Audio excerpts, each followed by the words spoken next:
Selamat pagi, salam sejahtera. Ramai orang bertanya, ramai orang persoalkan mengapa Zahid Hamidi memilih untuk bekerja sama dengan PH. Sejak sekian lama, saya sebagai pemerhati politik, saya mencari apa alasan sebenarnya Zahid Hamidi menerima Datuk Seri Anwar Ibrahim sebagai rakan sekutu, sedangkan PAU 2020 menulis bahawa no Anwar, no DAP.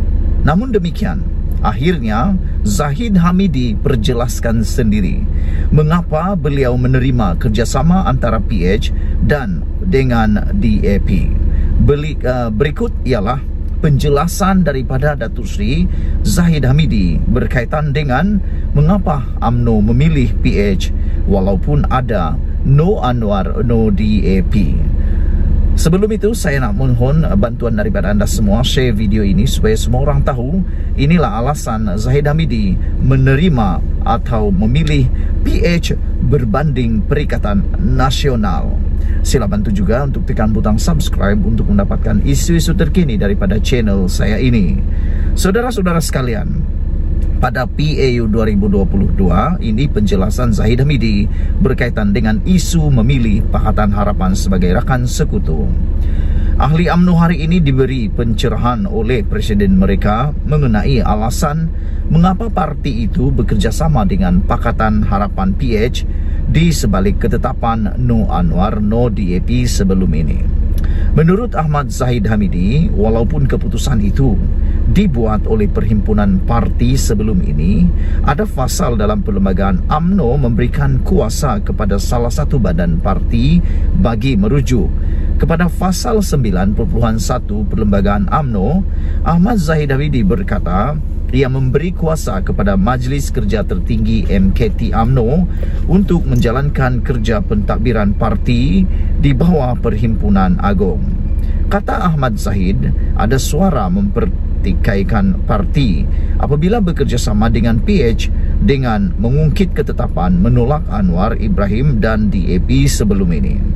Mereka itu katanya cenderung untuk melihat UMNO bekerjasama dengan Perikatan Nasional PN yang disertai antaranya Bersatu, PAS dan Gerakan. Kelompok yang bersuara ini tidak pula menyebut PAU juga menyebut keputusan dan ketetapan no Bersatu, katanya dalam ucapan dasar Presiden di Kuala Lumpur hari ini. Anda pasti masih mengingat satu kata-kata daripada Muhyiddin Yassin sebelum ini, yaitu Muhyiddin Yassin menetapkan dalam PAU atau dalam sebelum PRU 15, Muhyiddin mengatakan bahawa musuh utama Perikatan Nasional ialah Parti Barisan Nasional.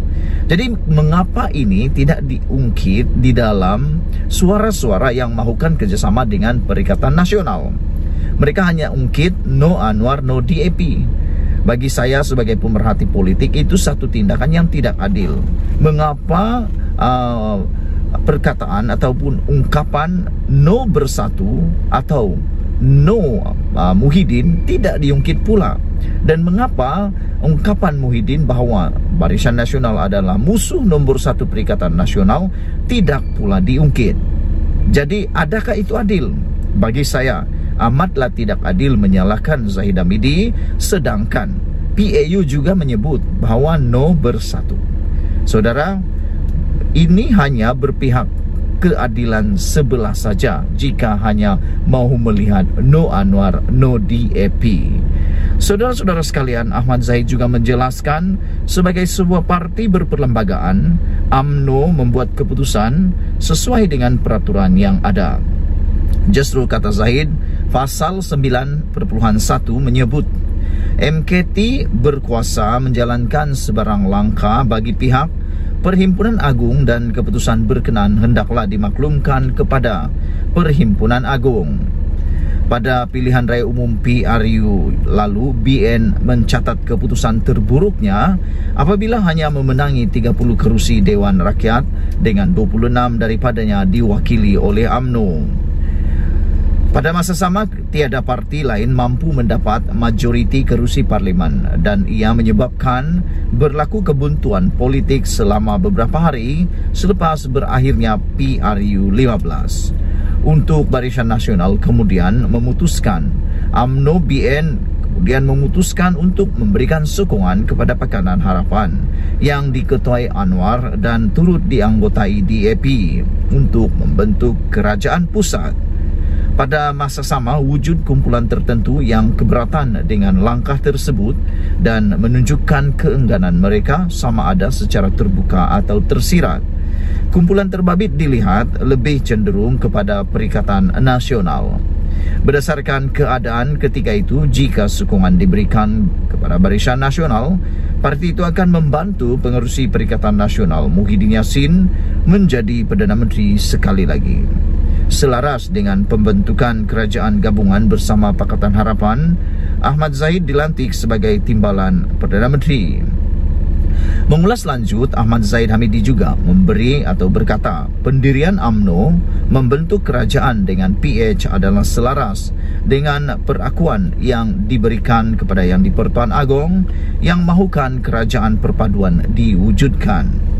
Pada masa yang sama, PH juga bersetuju dengan titah Yang di-Pertuan Agong. Sebaliknya, Perikatan Nasional PN menolak titah berkenan. Makanya sesuai dengan perlembagaan parti dan menjunjung titah Yang di-Pertuan Agong, mesyuarat MKT telah membuat keputusan berdasarkan kaedah mempertimbangkan mudarat kecil dan mudarat besar kepada parti.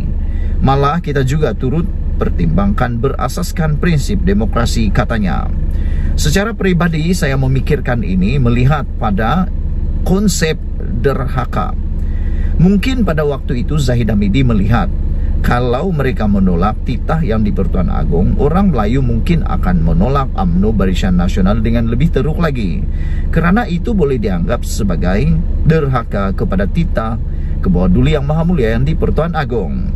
Tambah ahli Parlimen Bagan Datuk itu lagi, pemilihan PH juga adalah berdasarkan jumlah kerusi yang diberikan rakyat kepada parti itu dan mandat lebih besar rakyat beri kepada mereka. Setelah dibahaskan, MKT membuat keputusan untuk memilih bersama PH bagi menubuhkan kerajaan perpaduan Malaysia, katanya lagi. Saya setuju dengan ungkapan terakhir Zahid Hamidi ini, iaitu apabila melihat berdasarkan jumlah kerusi yang diberikan rakyat kepada parti, mandat lebih besar diberikan kepada PH.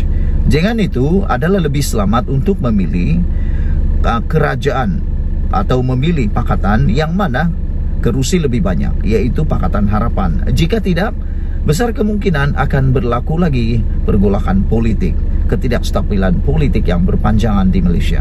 Saya nak tanya kepada semua penonton hari ini, anda mahu kestabilan ataupun perebutan kuasa? Anda pilih saja.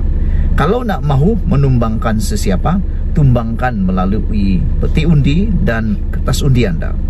Sekian dulu untuk kali ini. Jangan lupa tekan butang subscribe, share video ini dan tekan butang subscribe, like dan share. Kita jumpa lagi. Malaysia kita punya, kita jaga sama-sama, cintai Malaysiaku. Kita jumpa lagi. Bye-bye.